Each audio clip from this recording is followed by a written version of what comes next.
Unit 23, Construction of Identities. Contents: 23.1 Introduction, 23.2 The Search for Identity, 23.3 Erikson's Contributions to Identity Constructions, 23.4 Identity and Identification, 23.5 Identity in Sociological Theory, 23.6 Multiple Identities, 23.7 National Character and Identity Studies, 23.8 Conclusion, 23.9 References. Learning objectives. After you have studied this unit, you will be able to describe the search for identity, outline Erikson views on identity construction, explain identity and identification, discuss multiple identifies with reference to national character. 23.1 Introduction. Identity is a quest, a vision, an internalization of an attitude. This attitude provides us images of self and of others. It is with this standardized mode of perception that we relate to others. Identity, in other words, refers to generalization of that one evolves about self and others. It is about distinctions and similarities. The term is complex and is often interpreted differently in varied contexts. Some may also argue that its usage is sociological and anthropological text is ambiguous. The term came into popular sociological usage in early 50s. The International Encyclopedia of the Social Science, 1968, listed two separate articles on identity titled Identity Psychologist, Psychosocial and Identification Political. This becomes significant due to the fact that the Encyclopedia of Social Sciences published in 1930 carried no mention of term identity. Erik H. Erikson, 1959, who happened to be a psychoanalytic theorist, introduced the term identity and also focused on inherent ambiguities of the term identity. Erikson's contributions in this regard will be discussed in the later parts of the lesson, but first we will make an attempt to locate the origin of the term and its meaning in social science writings. Identity is rooted in the Latin word idem. This is the common use in the English language since the 16th century. Philip Gleason, 1983, draws out attention to the technical and philosophical use of the term identity. Identity has a technical meaning in algebra and logic and has been associated with the perennial mind-body problem in philosophy since the time of John Locke. The Oxford English Dictionary defines identity as the quality or condition of being the same in substance, composition, nature, property, or in particular qualities under consideration, absolute or essential sameness. Oneness in social science writing, this definition of identity is commonly not adopted because of its focus on inseparable, impregnable homogeneity. It is the second definition quoted as follows, that is germane to our understanding of identity, and it states: the sameness of a person or thing at all times or in all circumstances, the condition or fact that a person or thing is itself and not something else, individuality and personality. 23.2 The Search for Identity. The personal identity in psychology refers to the condition of or fact of remaining the same person throughout the various phases of existence, continuity of personality. Social historians trace the meaning of identity in Oxford Dictionary to Locke's essay Concerning Human Understanding, 1690, and David Hume's treatise on human nature, 1739. The evolutionary theory in early anthropological writings talked about psychic unity of mankind, thereby denying notions of individuality and identity. The unity of the self was also the preponderant perception in Christianity. Locke questioned the perception when he argued that a man's identity consists in nothing but a participation of the same continued life by constantly fleeting particles of matter in succession, vitality united to the same organized body. Logbaum has written a treatise documenting how writers and poets of the ilk of D.H. Lawrence and William Wordsworth took up the challenge posed by Locke to the notion of unity of the self. The review also documents the seriousness with which the document questions of identity in relations to personality and the sense of individuality were taken up by intellectual leadership of different eras. Immigration was identified as one of the important factors in strengthening configurations of identity. Identity is in a personalized sense referring to a sense of alienation, uprootedness, loneliness, loss of belongingness, etc. It was a metaphorical manifestation how and the way an individual feels separated from his kin and group and immediately neighborhood in which he had his primary socialization. There were little or no hints of sociological categorization in terms of loss of identity or construction of or reconstruction of identity in terms of belonging to a particular group or community. The Uprooted by Oscar Handlin is regarded as a major work that used identity or identification in an unself-conscious manner as part of the ordinary vocabulary of common discourse. In contrast, Will Herber, Protestant Catholic Jew, placed identity and identification as key to locating oneself in a social context. In this case, religion as the marker. Herberg said religion had become the most important tool for locating oneself in society and thereby answering the most aching question of identity: who am I?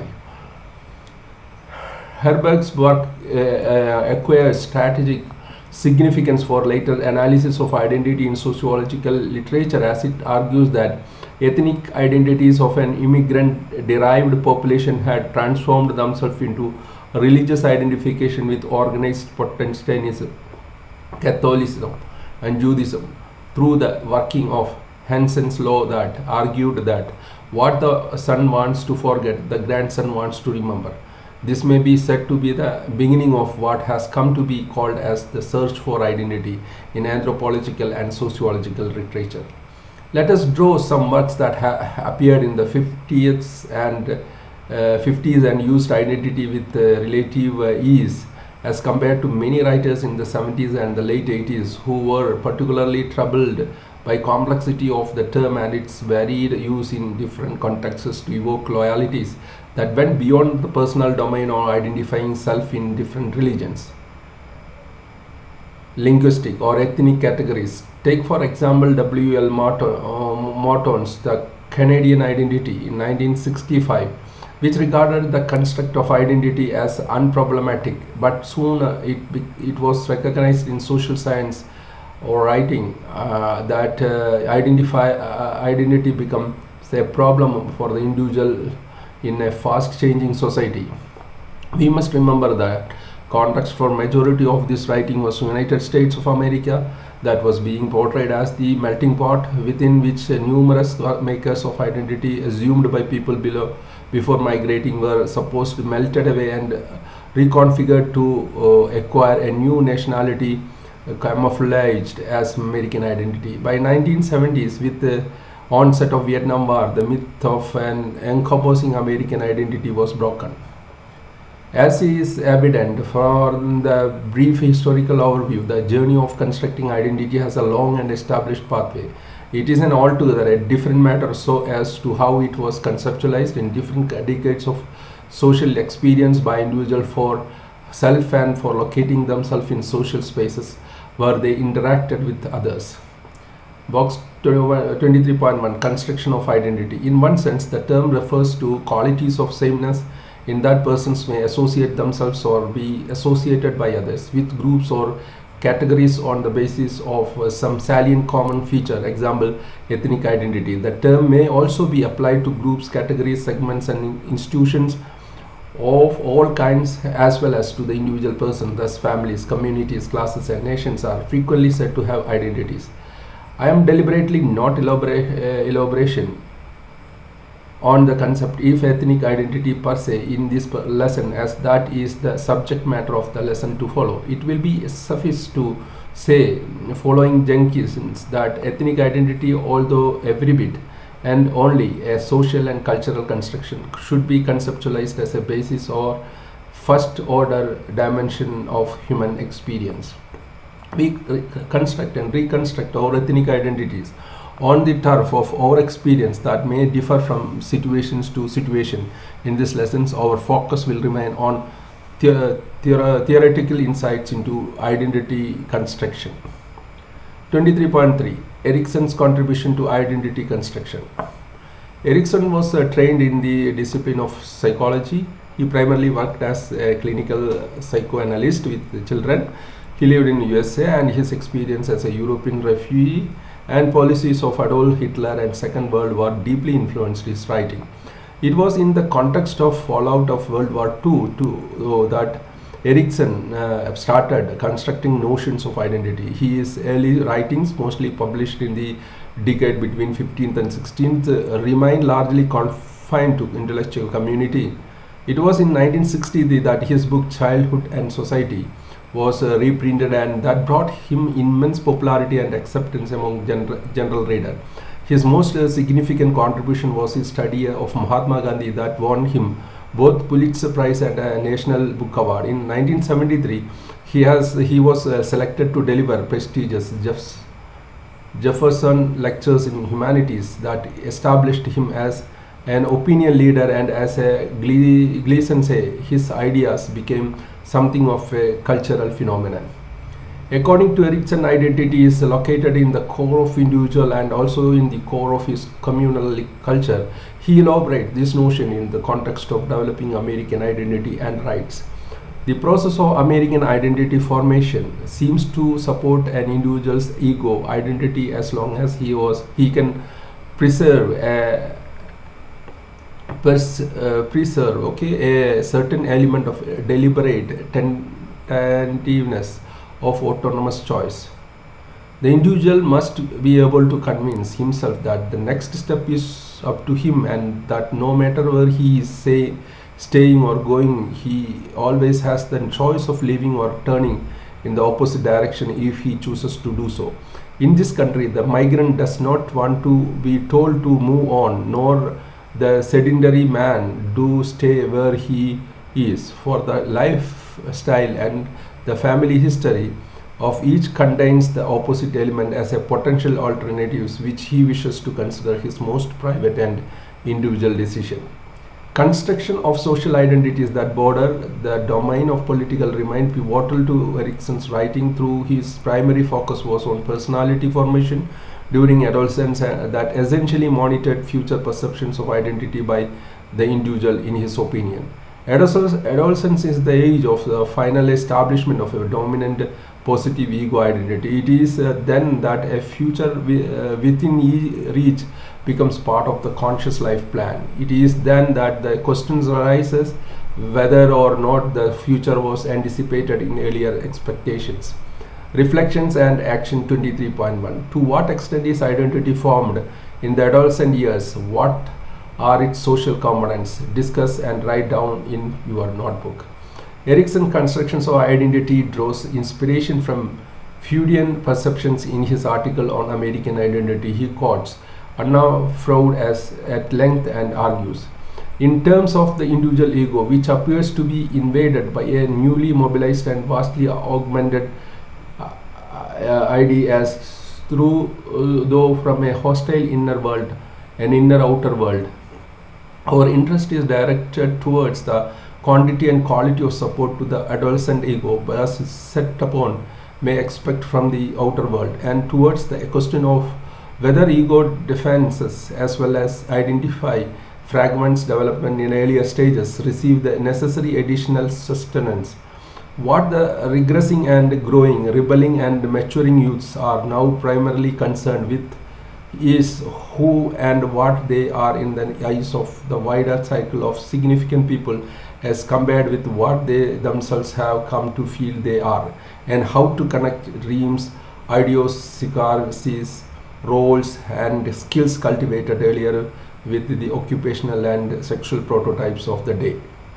As you read through Erikson's original text, you will come to terms with intricacies of construction of identity as an individual and as an individual located in social context among individuals. Gleason, developing this framework of reference for the construction of identity reason that identity involves an interaction between the interior development of an individual personality, understood in terms derived from the Freudian id-ego superego model, and the growth of a sense of selfhood that arises from participating in society, internalizing its culture norms, acquiring different status, and playing different roles. Erikson 1959 elaborated upon this notion of personal identity, stating, "Personal identity was located deep in the unconscious as a durable and persistent sense of sameness of the self.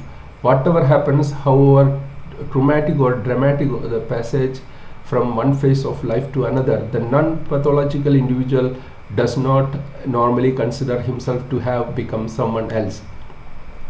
Largely drawing inspiration from the Freudian school, as stated earlier, Erikson believed that identity was located in the deep psychic structure of the individual, or past experience or inhibitions and silent protest occupied, coupled with the kind of socialization process one has been subjected to, the adult construct individual structures of identity accordingly. There is no denying that these structures mold themselves in correspondence with external social milieu, but inherent to it is an acquired confidence in the inner sameness and continuity of one's own being. 23.4 Identity and Identification.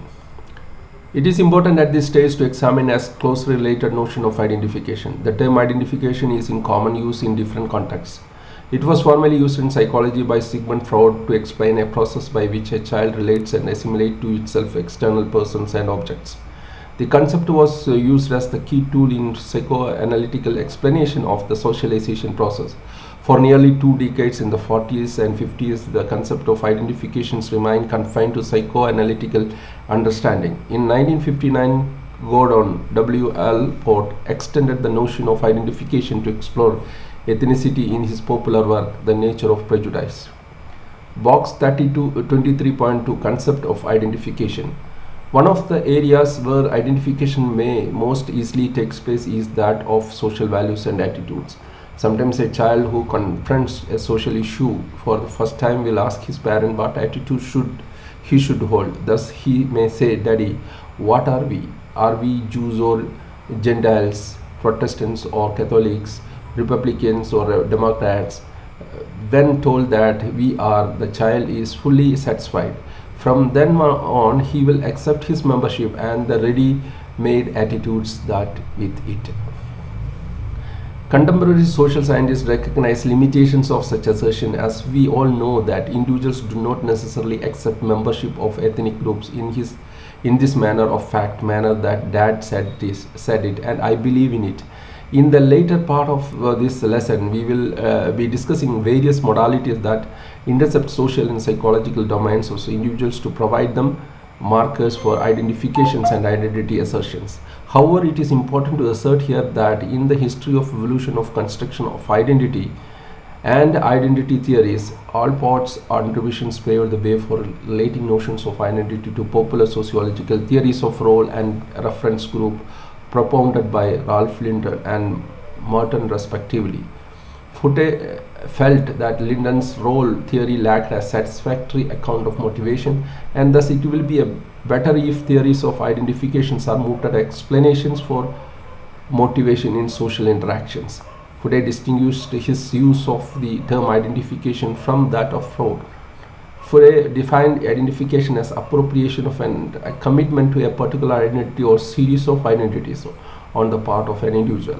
Identifications proceed by naming, and its meant individual to whom that name was given accepted and committed himself to that identity. In other words, he accepts assignment to a category given to him on the basis of family, lineage, kinship, religion, work activity, or other attributes. Identification thus constructed provides for appropriation of these identities. It promotes ascriptions to identified categories and evolves a sense of selfhood. A process of self-discovery and self-actualization is initiated, a process that is voluntary and not enforced by society. It is a different matter that as individuals grow, they combine and modify identities by conscious choice more effectively than was possible for a child or a young person. J. Milton examines identification as a consequence of process of assimilation. He argues that individuals from separate groups may come to think of themselves as belonging to the same society, a new society blended from their societies of origin. The context for identification theorists, as stated earlier, remains United States of America. Numerous groups that migrated to US in the last 200 years have gone through various phases of identification. Sometimes these groups surrendered to the dominant white culture. On others, they asserted their tradition, ethnic identities, refusing to identify with the dominant culture. Theoretically speaking, Inger reasons that shifts in identification are not really related to individual mindset but determined by the cultural processes. These shifts may be one-sided, with members of group A identifying with society B or members of group B identifying with the society A. All these three identification processes may go on simultaneously, encouraging people to identify themselves simply as Americans, as Hispanics, Africans, or Asians Americans. It is all equally true that throughout American history, some people have gone about identifying themselves as Indians, opting to live in traditional village setting and also accepting to become the village chief. Inger concludes that identification is sometimes the major casual influences in the ethnic order. At other times, it is more neatly dependent on the levels of integration, acculturation, and amalgamation. It is important to note here that self-identifications and identification by others is not necessarily correspondent to each other. Individuals or groups may ascribe themselves to certain nationalities or regions but are not necessarily accepted by others to be so. Ethnic conflicts in the northeast or displaced populations in Kashmir can constitute examples that may fit into this model. Inger makes a very important point here when he says that the people's solidarity among members of a group may block identification even with an open society. 23.5 Identification in Sociological Theory. Erikson's intellectual dominance in developing notions of identity has often paled contributions and importance of sociological theories in formulating constructs of social identity. Linden's contributions to the theory of status and role, put forward in his important work The Study of Man, came close to analyzing notions of identity.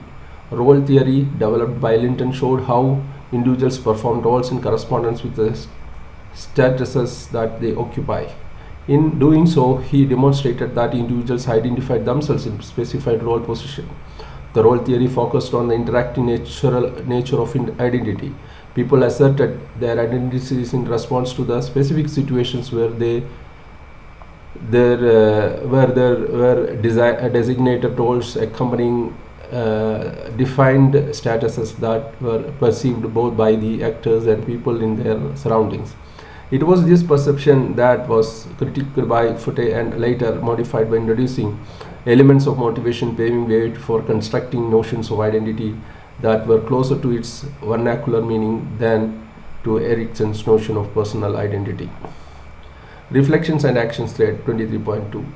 Relate and compare reference group theory to the personal identity theory. Also at the same time, Robert Merton developed one of the classic sociological theories called reference group theory. The reference group was first brought in academic usage in 1942 and once again was popularly used by social psychologists. It was in 1950 that Robert Merton, along with Alice Kitt, introduced the term in psychological writing as an essay titled Contributions to the Theory of Reference Group Behavior. The concept was critical to the understanding of formation of identity and is highlighted the way a person's attitudes, values and sense of identity was shaped by aligned with or rejection of reference group that had significance for the individual either positively or negatively. The concept of reference group was further refined by Merton in his classical sociological test social theory and social structure. Merton's primary concern was that with examining social structures, he did not directly write much on identity or identification but emphasized on the need to place these concepts in the context of reference group theory, as the reference group was instrumental in determining the core contents of these constructs. Box 23.3 Self and Identity. Identity acquired center phase in sociological literature with the rise of a theoretical perspective referred to as symbolic interactionalist. The symbolic interactionists, the school that came into prominence in the 40s, tried to understand as to how social interaction mediated through shared symbolic systems shaped the self-consciousness of the individual. The protagonists of this school, Charles Horton Cooley and George Herbert Mead, did not use the term identity. Instead spoke of the self. The self remained popular, the sociological writing, to connote what we have been discussing as identity. In this lesson till early 16th, Having's Golfman 1963 was responsible in substituting the self by identity in popular sociological writing. Goffman's work Stigma notes on the management of spoiled identity, followed by Berg's invitation to sociology, a humanistic approach. The term identity became virtually a permanent fixture in unfolding intricacies of role theory and reference group theory, dramaturgical sociology, and the phenomenological approach. Sociological perceptions of identity is an artifact of interactions between the individual and society. It is essentially a matter of being designated by a certain name, accepting that designation, internalizing the role requirement accompanying it, and behaving according to those perceptions. As is apparent from this view of identity, identity is a social setting, accompanies a sense of responsibility combined with commitment of loyalty and perceived role of requirement. It is formatted in social interactions and manifests itself in social situations. Sociologists would argue that identities are socially bestowed and must also be socially sustained and fairly studied. So 23.6 Multiple Identities. All contemporary theories of identity acknowledge that as an individual endows himself with a multiple identity. Some of these identities can be mutually inclusive and also competitive. Others may be compatible, allowing one to build on other, resulting in the formation of complex construction of identity. Inger explains its complex creation of identity formation, saying, although some identity clashes, if one grows in strength, the others becomes less salient. Others are nested into a compatible structure of identities. The smaller, more intimate identities are surrounded by larger and more impersonal ones. Think of the family, the community, the ethnic group, and society as a concentric circles of identity. At any given time, anyone can be the most salient, preferences varying, alternating, sometimes on a calendrical rhythm at culturally regulated intervals, and sometimes on a critical rhythm, the timing being determined by an event, perhaps a crisis, the occurrence of which cannot be determined. Mehta made similar assertions in a paper titled Dilemma of Identity Assertions in a Pluralistic Society, a case study of Indian polity, whereby a case was made for examining core and peripheral identities while discussing multiple identities experienced by people belonging to diverse community in India. She argued, various religious, cultural, and linguistic diversities occupying the Indian subcontinents are not crowded but specified communities to which every member subscribed with a sense of belonging. They have their respective historians and many other intra-community commonalities. The sense of belonging which keeps the members of these communities together irrespective of their geographical placement is termed as core identity. However, members of these communities may not assert or even express this inherent association ordinarily. It is only under situations of stress and on the threat to their ethnic identity that they may express themselves. Sociological theory would conceptualize this process of identification within the general purview of process assimilation. Younger, following Stein and Hill, Sandra Wellman in the Ralia expresses similar opinion. Individuals from separate groups may come to think of themselves as belonging to the same society, a new society blended from their societies of origin. Accompanying this construction is fact of identification by others, which is an important as identification of the self within a group. if not more. Cultural anthropology for years has distinguished process of integration from those of assimilation, amalgamation, and acculturation. Integration may not always mean acceptance of one group by the other. A politically or numerically dominant group may not assimilate a minority or a smaller group with its fault. At the same time, a smaller group may be over anxious to be accommodated as maybe assert larger group identity rather than acknowledging its ethnic roots. It is rightly argued that each person having multiple identities may express dominant identity either because of the expectations of others or as a matter of personal choice or is forced by circumstances of the moment. In a general sense, one may occur with younger that identities can be inherited, chosen, assigned, or merely inferred from some bit of evidence. If one strengthens the definition of identifications to make it more than simply a label of category or category, one can with Royce think of it as a valid place in an ethnic group. It is not a merely ascription. Some ethnic identities have to be achieved and they have to be maintained by behavior, by ethnic signaling. Etiquette performance in an identity is much more rigorously judged within a group than it is by outsiders. For the latter, a few tokens of identity are usually sufficient. That more commonly or certainly more visible, coerced ethnic identity is produced largely by outsiders. Opportunities denied, stereotypes, illegal and political definitions strict one's ethnic opinions.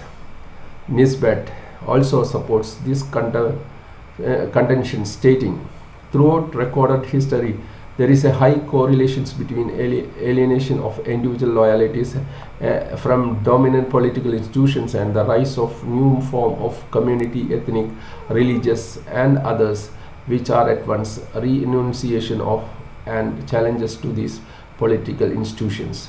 23.7 National Character and Identity Studies. In the post-World War II era, construction of identity moved from the domain of personal to constructing national identity as territories were being redefined and new nationalities being created across the world.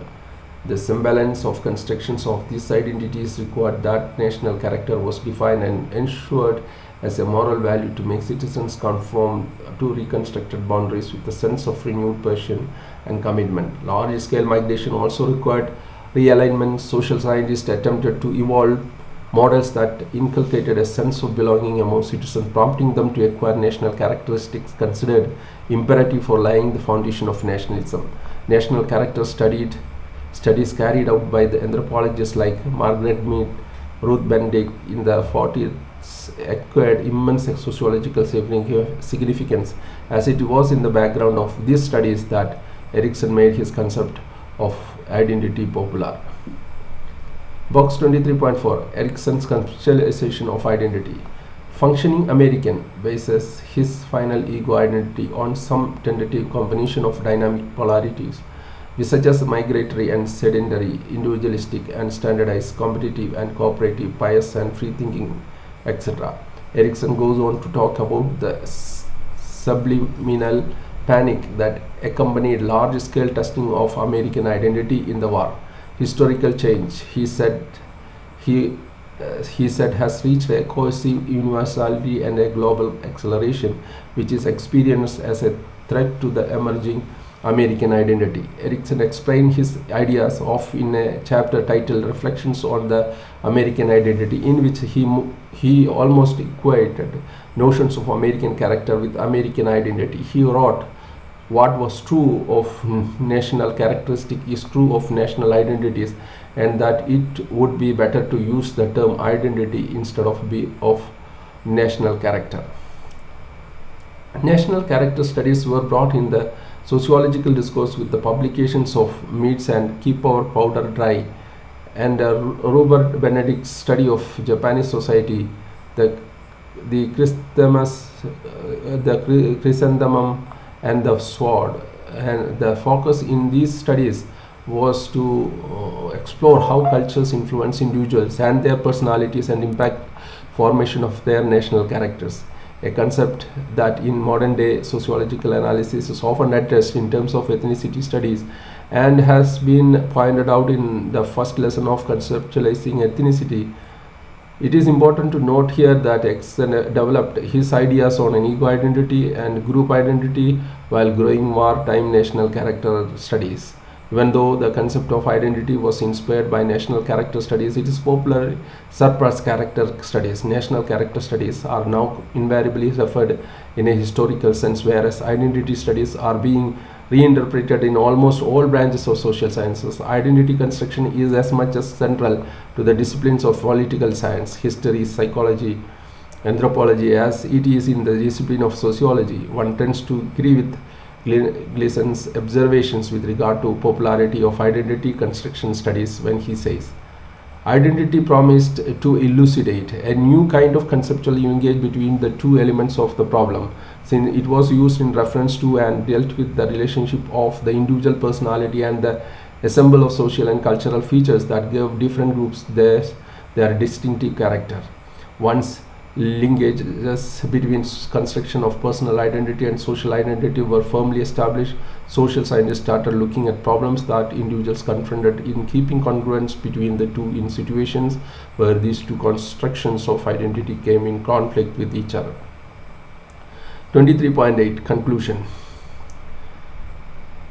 Alexis de Tocqueville was one of the first scholars to draw attention of the academic community to the possibility of individuals shrinking their worldview and closing their spaces to confine themselves in the solitude of his own heart, labeling this phenomenon as individualism.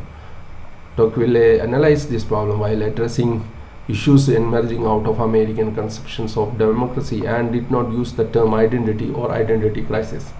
Questions relating to identity acquired critical dimensions in the post-World War period due to the crumbling of citadel of colonialism and reconstruction of national boundaries. Vagaries of war resulted in mass exodus and people moved to different geographical zones seeking survival and sustenance for the self and their families. Migration made local inhabitants and individuals started realigning themselves on the basis of their religious, linguistic, and racial identities. This resulted in enclosures in which in-group and out-groups were clearly defined, and boundaries, both psychological and social, were deliberately created and reinforced through oral histories. Peculiar situations emerged in what is often described as national building process. New nations, along with the established democracies like USA, were promoting what was described earlier as a national character studies. This model expected people to conform to prescribed principles of liberty, equality, and fraternity, laying foundation for what is often described in sociological literature as mass societies. Assimilation was believed to be the natural norm for all those who moved from outside into the domains of their new habitats. National integrations and national solidarity emanating from geographical concept of nation states were the key issues on which political mandates was generated. In this process, pursuit for seeking self or individual identity were either confined to the personalized domain of individual or philosophy. Social identity operated under the assumed assumption of identification with the larger social milieu that was represented by a mass society. It is argued in sociological literature that the threat of mass society becoming totalitarian and subsequently domineering to the extent of producing authoritarian personalities susceptible to fascism was first perceived by refugee intellectuals, many of whom had migrated from Germany. Described as Frankfurt School, it was related to two influential publications, namely Reisman's The Lonely Crowd and Hanlin's The Uprooted. These two works were rooted in a theoretical approach called dialectical method. Dialectic refers to a process of realizing contradictions and conciliating those contradictions in a more realistic frame of reference. People who move from their homelands to other countries often experience a sense of loss that they try to come to terms with through this process of idealistic Hegelian philosophy. It is important to reassert that identity is a high order concept, a general organizing referent which includes a number of subsidiary facets that include social identity, ego identity, personality identity, as other additional components. Identity is all about what is in common and what is specific. When interpreted in this dimension, it becomes the critical factor in estimating boundaries, establishing boundaries. It becomes like the critical factor in establishing boundaries. How these boundaries are constructed and legitimized will be discussed in the next session. There is few reference in 23.9 references: the chrysanthemum and the sword, identity and ethnic identity in society, the problem of ego identity, childhood and society, identification as the basis for a theory of motivation, identifying identity as semantic history, the nature of prejudice, the uprooted, the epic story of the great migrations that made the American people Protestant, Catholic, and treatise of human nature, and then International Encyclopedia of Social Sciences, and the study of man, an introduction, an essay concerning human understanding, and keep your powder dry.